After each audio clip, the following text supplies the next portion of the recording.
to the Global Health Catalyst series. I'm Vivian Kopsinger-Birchall, your host, and I'm so excited to host Ambassador for Uganda, Her Excellency Robie Kakonge, who is really coming to the Global Health Catalyst and getting Uganda engaged for the first time. Welcome, Ambassador. Thank you so much. It's such a pleasure being here, Vivian. It is so exciting for me because oftentimes I'm interviewing other ambassadors, and this time I get to interview my very own, so it is so humbling. So what does your presence at the Global Health Catalyst Summit mean, and why was it important for you to come? First and foremost, thank you so much for this invitation.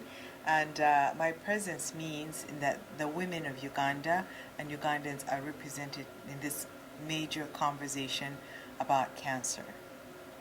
And what do you envision as coming out of this Catalyst Summit? What do you hope to see?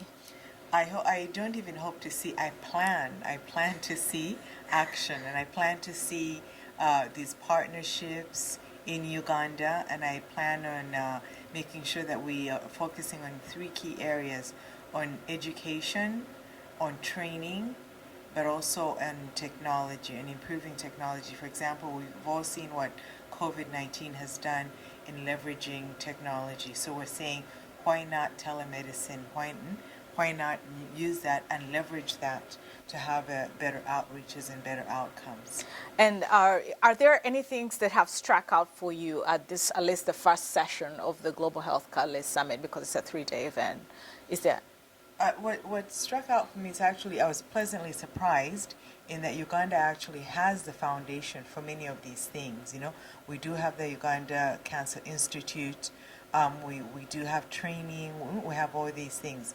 But what is lagging is that we need to step up and speed these things up, because also the reality of it is this disease burden has really increased, not just in Uganda but in other areas of the country. And in other areas of the continent as well as the world. Right. And what are some of the areas that you would like to see Uganda collaborate more with the Global Health Catalyst, just with the limited information, obviously, that you have gotten about the summit? Again, I'd like to see technology being leveraged in telemedicine, because what that will do, at the moment we have the Uganda Cancer Institute, and that's in the central region. But you can imagine the burden of the people who have to travel to the central region. And if we were able to leverage this telehealth and telemedicine, they would not have to travel that far. They could stay in their regions but still get the same work done. And sometimes that may even speed up the process, because in cancer, just like in all the other diseases, delaying may actually mean death. Right. So if somebody has to take a week off to travel all the way up country versus if they can stay there and get access to these facilities through telehealth or through telemedicine, it's just more, especially for women, because women, they have to take care of their home, they take care of their children, they take care of so many other things. In this multitasking, you may find that getting that extra 2 days to travel up country may just keep delaying, and then the next thing you know, it's like, if it is cancer, it's moved into a whole different stage, and now you're like in a whole different it's a whole different ball game. Right. And in the meeting, you made some commitments, to the Global Health Catalyst Summit. What are some of the first steps that you envision to fulfill some of the commitments that you made? Yeah, the commitments that I made, I said Uganda's doors are open in terms of partnership. So we definitely want to continue these conversations so that there's fruition into what can be. Absolutely. No, Yes. I'm excited. And this is the initial conversation with you, so we won't get into the nitty-gritties because we are laying a foundation for this collaboration. And I'm so excited that where I'm going to be a part of it somehow, and that Uganda is going to be a part of it somehow, because healthcare in Uganda, as we like much of Africa, the system is a little. It needs a boost, Yes, for lack yes. of a better word. Yeah, So, absolutely. And the thing is, we've tested the system, even with the bare minimum that we have. We've tested the system, and it's been true and tried.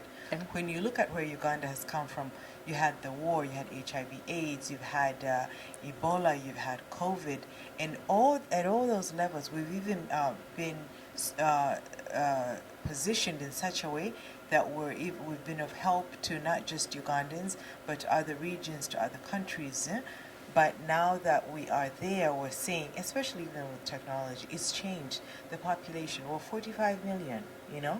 So it's like trying to move a family of like 6 in a car built for like 2 or 3, 2 or 3 people. Right. So now we're just saying, let's expand, let's move forward fast and get things done. And like, because Uganda's been, they tell us that we're among the happiest people in the world. Now we just want to be not only among the happiest, but also the healthiest. Absolutely. Yes. Now, is there anything we haven't talked about that you'd like our viewers to know? I'd like to once again thank the president for his leadership, especially when it comes to public health. He's made an effort. Some people have coined the term cabinet. They have like cabinets, and within their cabinets have like areas of cancer specialties. With our president, he basically has like a cabinet for scientists. So he's really made it, he's emphasized of how important it is for us to make sure that our scientists engage in our research. Others can come on board and help us, and we work together, but at the end of the day, this solution is within, Yep. And we also, or like even traditionally and culturally, we've always had ways of taking care of ourselves. So the solutions can't always be external. We also have to see what can we do internally in partnerships with the others, and these partnerships should be equal. For example, if people want to come and give Uganda drugs, thank you, but how about if they came and they manufactured them in Uganda, or even the other health equipment? That way our young people would get the expertise, but they would also get the employment. Yes. No, this is excellent. Again, thank you so much for making the time to come. Thank you for participating in this at the Global Health Catalyst Summit, and for your dedication to improving structures in motherland Uganda. So thank you. It's a pleasure.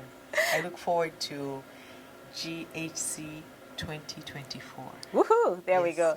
And to our viewers, thank you again for tuning in and watching the Global Health Catalyst series. Thank you for watching. Till next time.